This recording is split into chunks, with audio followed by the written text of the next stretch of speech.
In Zamfara, Supreme Court rules APC out and PDP in. And insecurity in Ogoniland worries Governor Wike. This is Plus Politics, and I am Mary Anna Cohen.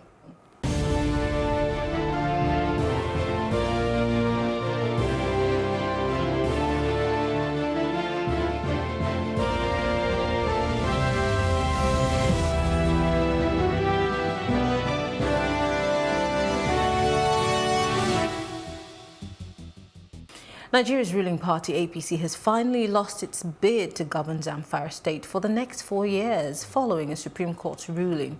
I have in the studio with me to have this conversation Baba Shola Adeguyi. He's a political analyst. It's good to have you join us in the studio, Mr. Adeguyi. It's a pleasure to be here. I'm sure you're receiving this story, like everybody else, with absolute shock. Or did you see this coming?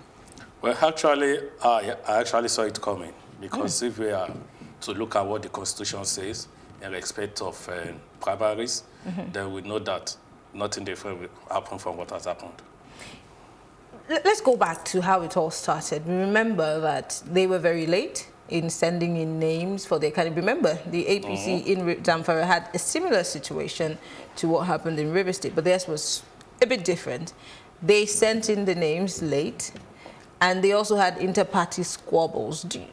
Let's go back to, let's refresh our memory on that particular one, which led up to this. Apart from submission of names, there was no primaries in the state, and that's the main reason why they have this particular problem they are having in the state.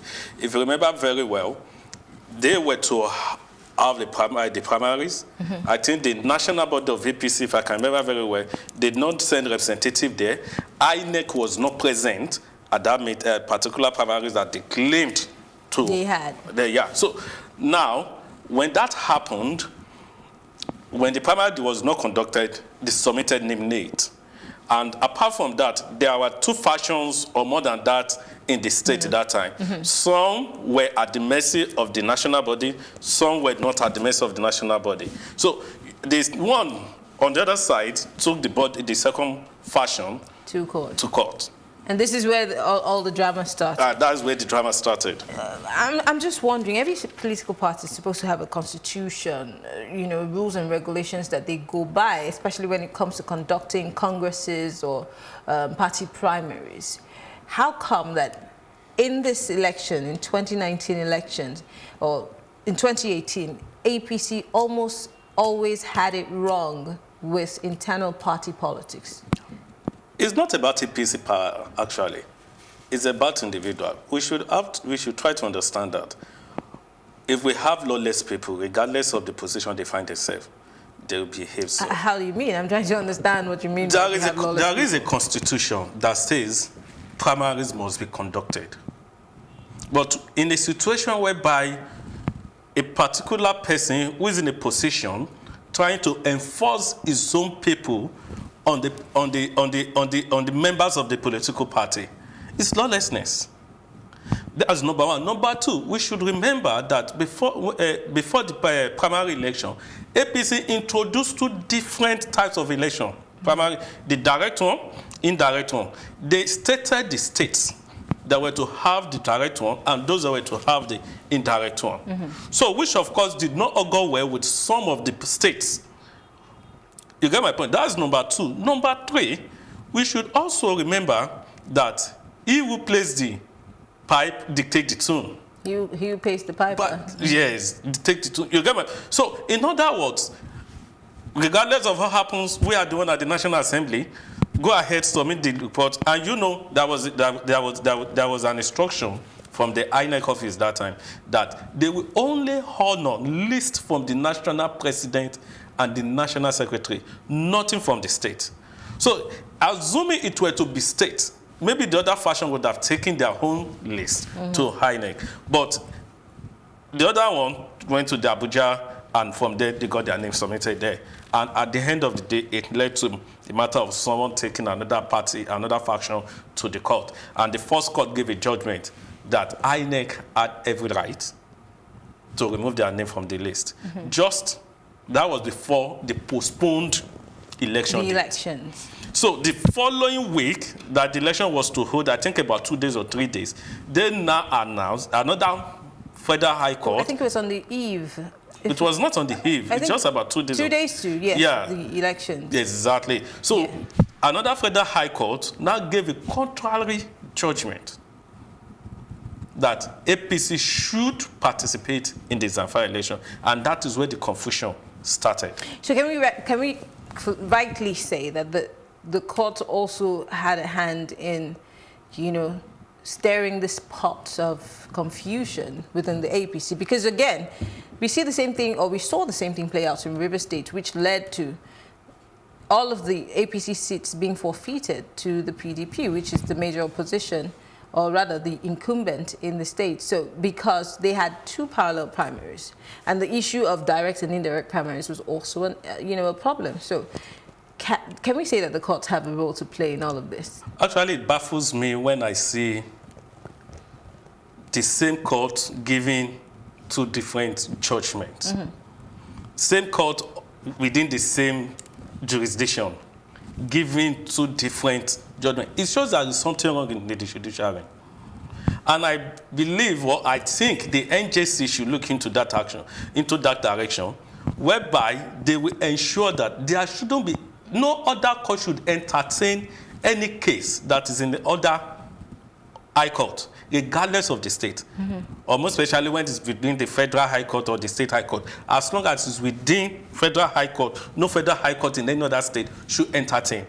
So with that, I believe we can set our brain right.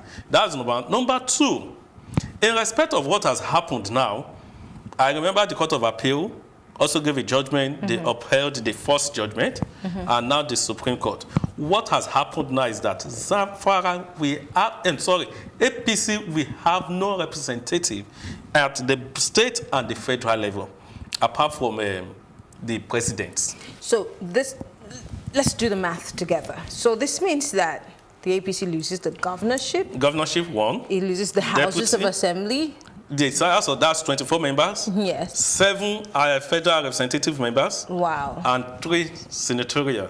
That is also, whether we like it or not, in the scheme of things, that goes to deplete the number of people they also have on the floor of the Senate and the House of Representatives, which will also change the dimension of the politics in running for the leadership of the Senate and the House of Representatives. Definitely, there is no way it's not going to affect APC at both this, the national level, because if I remember very well, I think before the announcement of last week that they withdrew about 21 certificates or whatever. Yes, and we issued some others. And we issued some others.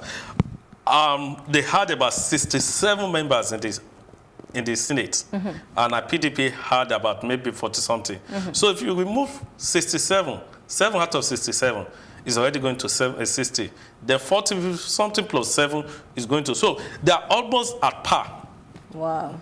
With PDP, which definitely will affect PDP and APC at the national level in decision making, in taking their maybe passing of bills or whatever they are going to do at the national level. Is there anything that the APC could learn from? Because there have been several mistakes that we have witnessed within the party, and some have even pointed fingers at the party chairman for being the architect of some of the downfalls that have been witnessed in different states. Is there any truth to that? Well, for those that are pointing accusing finger to the national chairman, they have their reasons. And the national chairman too also have his own reasons for doing some things that he did. Let's take, for example, in some states, whereby the state governor just drew up everybody that would be House of Assembly, no primaries and everything. Now, and the national chairman decided that no, it's not going to happen under me. But what matters to me is if you are given a treatment to one state, let it be also the same thing in another state. That's number 2. I believe the national chairman also played a lot of roles that were wrong during the primaries.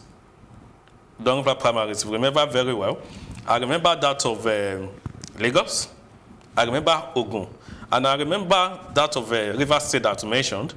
And As I'm hearing now, there is a problem going on in Edo State APC. Wow. There's a problem going on in Edo State APC. If they are not careful, might even affect the upcoming election that have been slated maybe like next year, if I can remember, next year. So the national chairman and the national executive committee, they all have to sit down and think well, or else most states will definitely go from their hand. Let's step into some waters and, stir it. Now, when the APC was playing opposition and the PDP was in power, these are some of the things that they criticized. This is some of the things that the APC, what is today called the APC, came out from. The fact that there was no fairness, when it came to party primaries, inter-party politics. They criticized all of these things, which led to the creation of the APC.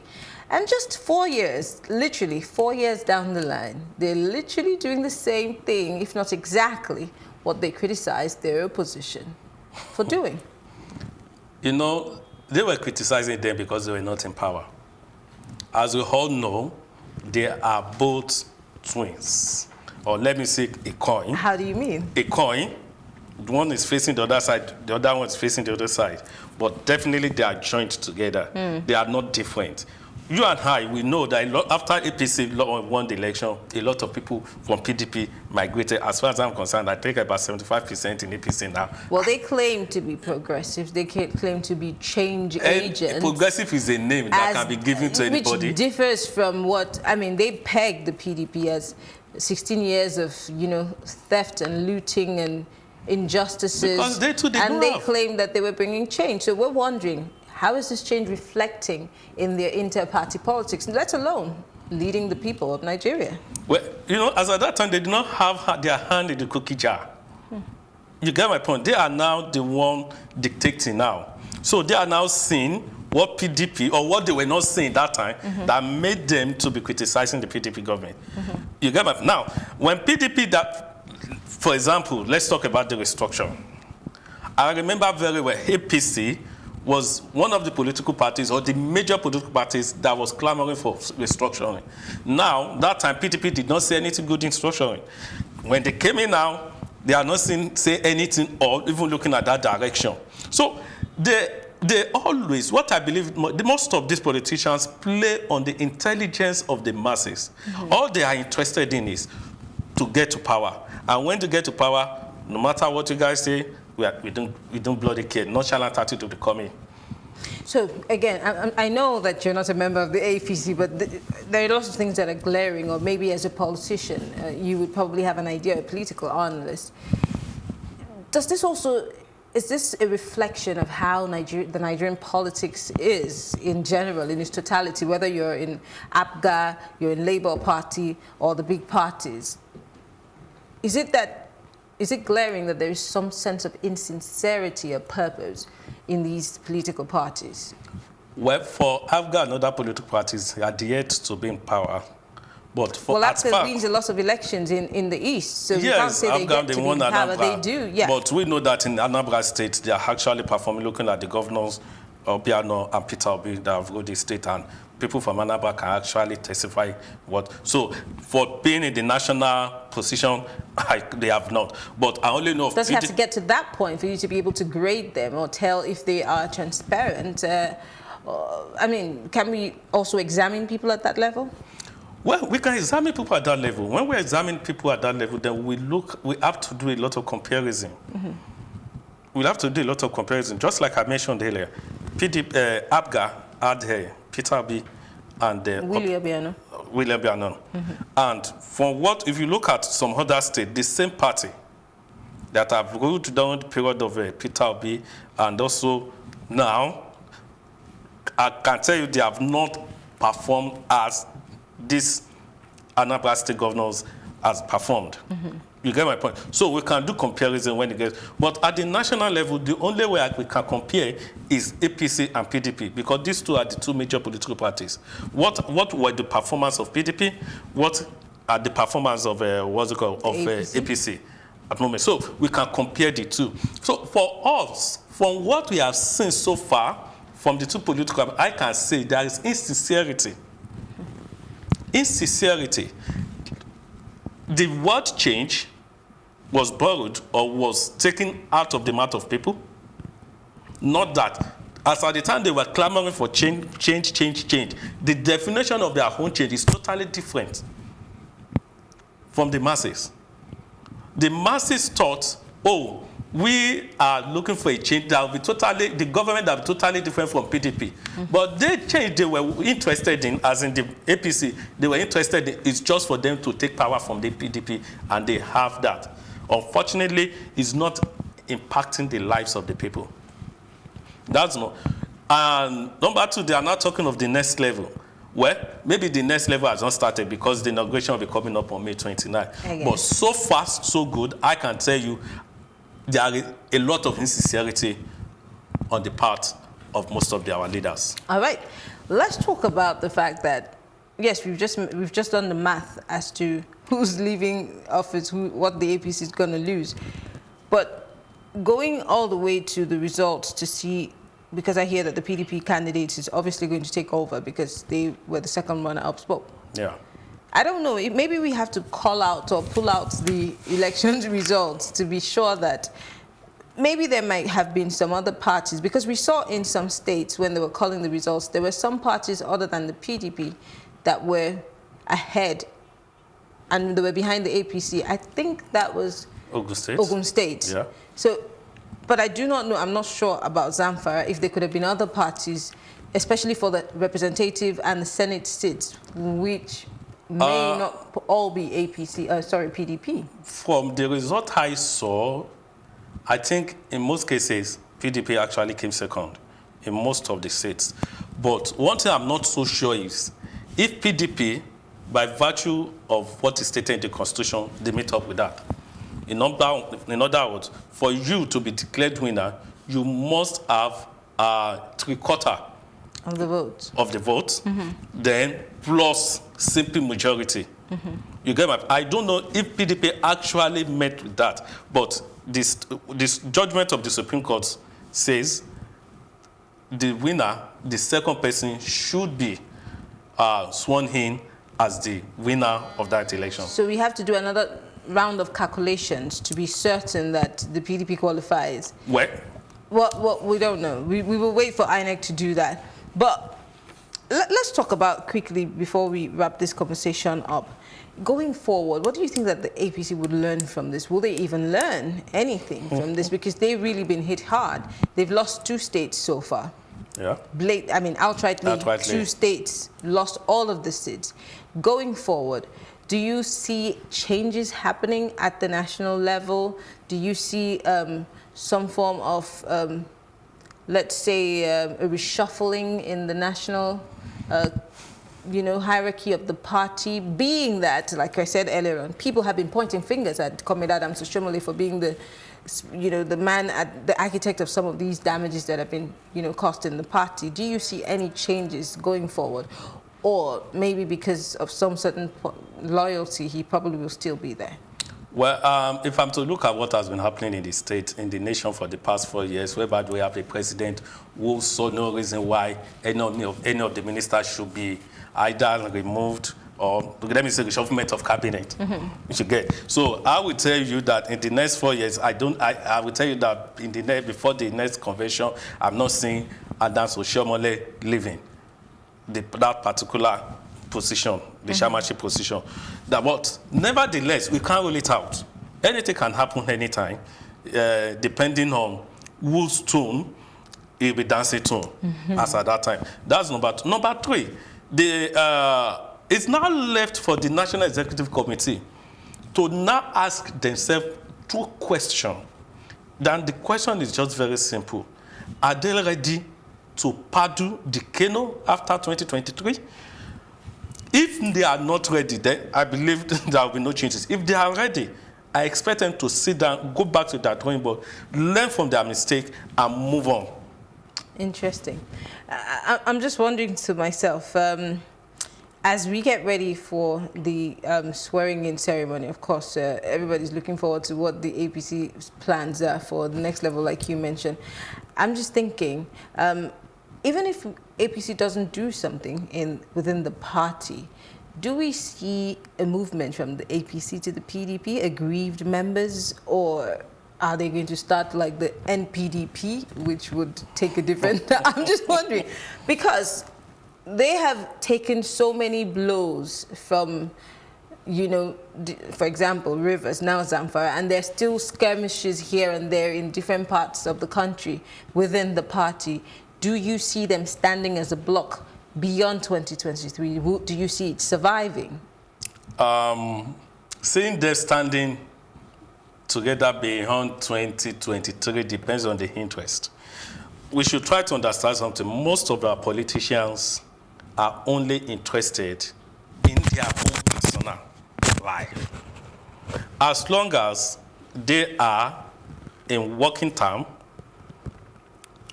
or same interest with the people in power, they will stay back. But as long as there is no avenue or they are not being attended to or being recognized, they will look for a way to either create fashion to call attention of the ruling faction, who might or might not even look at their side. Depending on what happens during that period, that is what will determine if they will move out of that party to another political party. But from what I'm seeing, I believe if there's going to be any movement, it's not going to be as major as it was. Because the critics who have said that the APC came together as a result of the fact that they wanted a certain person out, that they did not necessarily have a plan. And that is why they're having the situation that they have right now. Could that really be true? Well, I will not say they did not have any plan, but the plan and this is because the administration of Buhari has been playing the blame game for 4 years, and then we're having another 4 years, and we're still having a lot of finger pointing. Hence the reason why critics are saying you didn't have a plan, because if you did, you probably wouldn't still be blaming the past administration for every single move that you made. Well, blaming the past administration, I will not blame them for blaming the past administration. So what do you do after blaming them? But what you do after blaming, what has gone has gone. Let's plan for the future. And which I believe the government of President Buhari has actually failed in that area. As I don't think there is any blueprints anywhere about the plan this government has. All we see is they are doing away today. We have awarded the contract of the road tomorrow. Then we are now the largest exporter of rice in the whole world. That's what we see. Let there be concentration. Okay, let's concentrate on power. In the next 4 years, we want to ensure that we have 20,000 megawatts. If that is the only thing you want to do, because with power, we are going to generate a lot of employment. So I'll tell you, I'm sorry to cut in. I'll make reference to something the president's campaign DG at the time, who's the Minister of Transportation. He made a statement in 2018, just before the elections, that if we vote the president back in, we will have good power supply in 2019. And my question was, it's not that there's another party that is in power. So if you have an idea, if you have the answer or solution to our problem, why not start now to give us a reason to vote for you? But, oh well. So now that you're talking about power, it's brought that to my mind. Now that we are, maybe after the inauguration, we're going to have 24 hours power supply, according to Minister Rotimi Amechi. Maybe. So if you vote a president, you have 24 regular power supply. It was a newspaper interview. Depending on the time And I was wondering, because it was not his job to tell us that we can have power supply. It's supposed to be the job of former Governor Fashola. Yeah, it's not his job, but he's a minister. Maybe they have discussed that in their Federal Executive Committee, and maybe the Minister of Power have told them that we are doing everything possible to ensure that from May 29, 2019, we start having 24 hours power supply. Maybe, I don't know. But the truth is, if Yoruba will always say something, how tomorrow will be is today. That we will know from. We will know from. You get my point.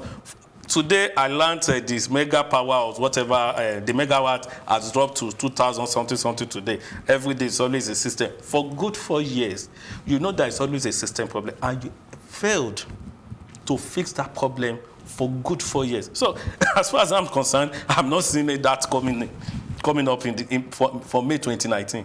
Well, let's see what the next level has to offer. May 29 is just around the corner, and then maybe things would kickstart to the next level, hopefully. Right. Let's wait. All right, thank you very much, Babashola Adebi. He's not going anywhere. He'll be here with our second guest. Of course, we'll take a break right now. When we return, we'll be talking about River State and the insecurity in Ogoniland. Stay with us.